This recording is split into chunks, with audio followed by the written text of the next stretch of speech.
bowels of the Barclays Arena down in Brooklyn. Miesha, I just listened to what you had to say about, that maybe up to this point, Conor getting special treatment has been good for the UFC, but perhaps we've jumped the proverbial shark in how much he's allowed to do without cost. RJ had, I think, a different take on it. I don't want to paraphrase too much of what he was saying because I think eventually we'll get him back, but he is a special guy, so he's supposed to have special treatment.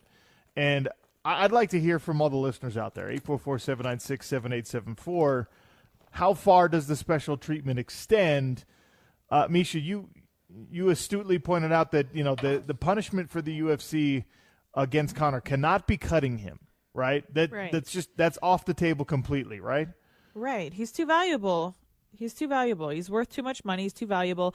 That's the problem, though, is that he knows that, and he walks around as though there are no consequences. So there has to be something, and it has to be big enough to make Conor go, okay, I better check myself, because I'm not invincible when it comes to this. I'm not beyond any repercussion. And this one really stung. Like, it's got a sting. So there has to be something put in place, right? I mean, yes, special treatment for people who are very valuable, the MVPs of the UFC and of mixed martial arts. Sure, maybe they do deserve a little bit more treatment.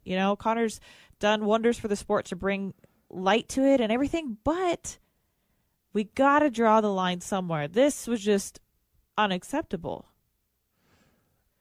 And it clearly was. He went too far. I don't know if we're ever going to get a completely honest take on exactly what the plan was.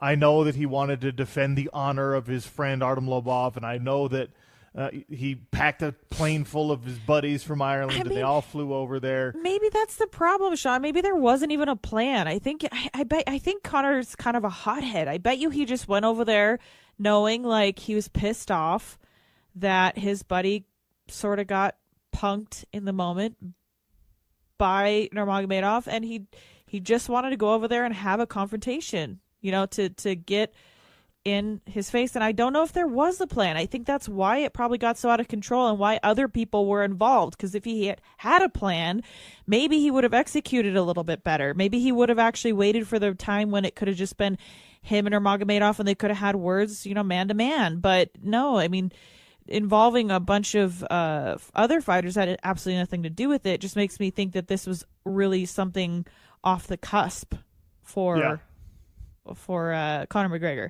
No, I agree with you on that. That the problem with this was the time and place and having it not be an isolated incident that only involved Khabib. Like, it makes perfect sense to go after the guy who went after your buddy. If that's your intent, and if it's not a promotional thing, if it's not some grand master plan like some of his hardcore fans think it is, I don't believe it is. But, if this really is a retribution thing, this is about revenge for Artem, then you do it in a way that only affects Khabib somehow. And you're probably right that there was not a clear enough plan. I mean, there was enough of a plan that they had credentialed media inside of the press conference or whatever that were going to let them into the building and all of that. So I don't know. It was coordinated in a weird way. I'll bet you that Conor's intent in throwing that dolly was to make a lot of noise and not to break a window. But he can never say that. He can never say, oh yeah, sorry, that went a little bit too far. I didn't intend for it to break a window and to hurt anybody. He said to Dana White allegedly after the fact, like, look, I'm sorry that Michael Chiesa got hurt, and I'm sorry it rattled Rose Namajunas, and I'm sorry about Ray Borg. I don't know if he included Ray Borg in his apology, his cursory apology. But according to Dana, he said, but this is something that had to be done. And I think when he says this is something that had to be done, he's talking about retribution, like coming after Khabib. I bet that he didn't want that window to break, but the fact that it did, and the fact that so far all we've seen from this is outrage from one side and kind of laughter from his supporters and speculation about what might happen.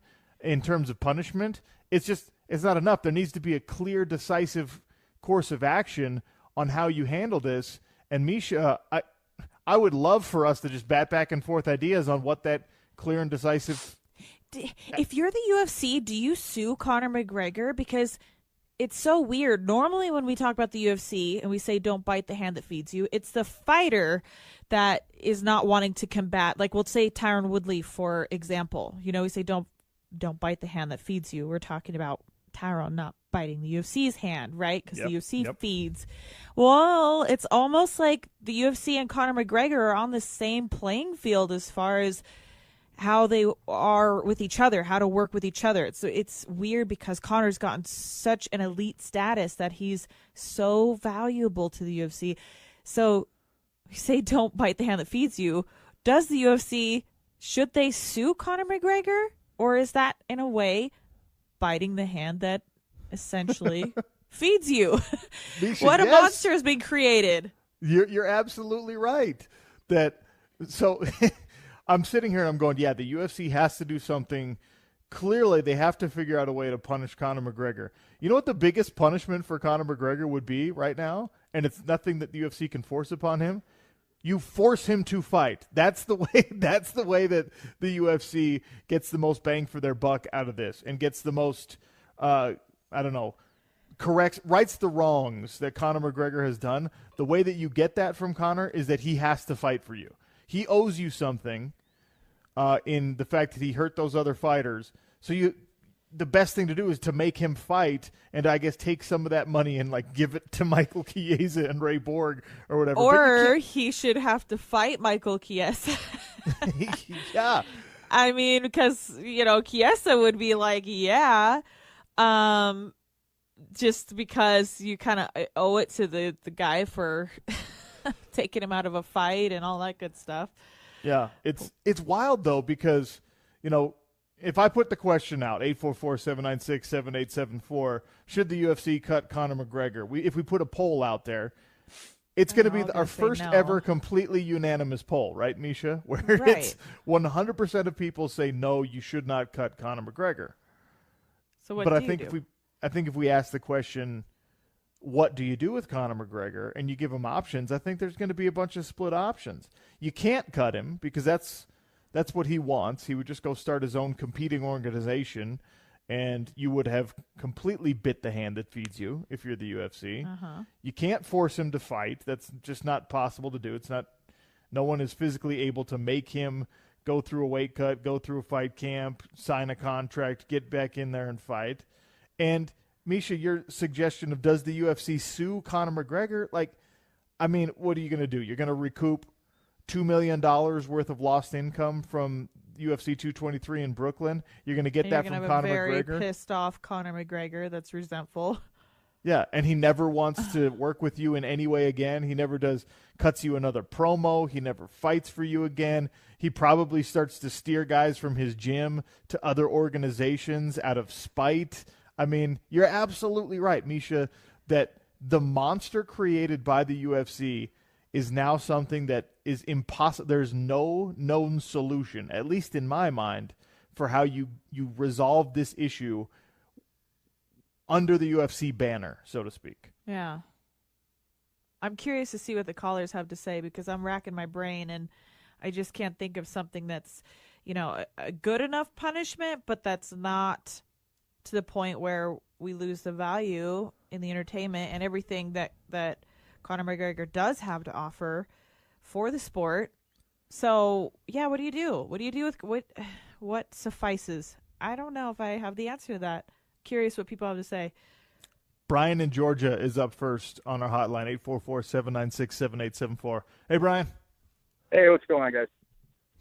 Hanging out. What do you think? Miesha, you're always one of my favorite fighters, so definitely a big void with you being gone, but I hope you're doing well with health and your family. Thank you. You're welcome. In terms of this situation, we don't have to imagine what would happen if it was straightforward. We already saw what happened with Jesse Taylor just kicking a window out of a limo. He was blacklisted for years, essentially. So we don't have to imagine what would happen on the other end. But for Conor, the sad part about sports now is that as a polarizing figure and someone with power, he's going to put so much money into the organization that you really are handcuffed with what you can do. And I don't know that there's a viable option in this scenario. Great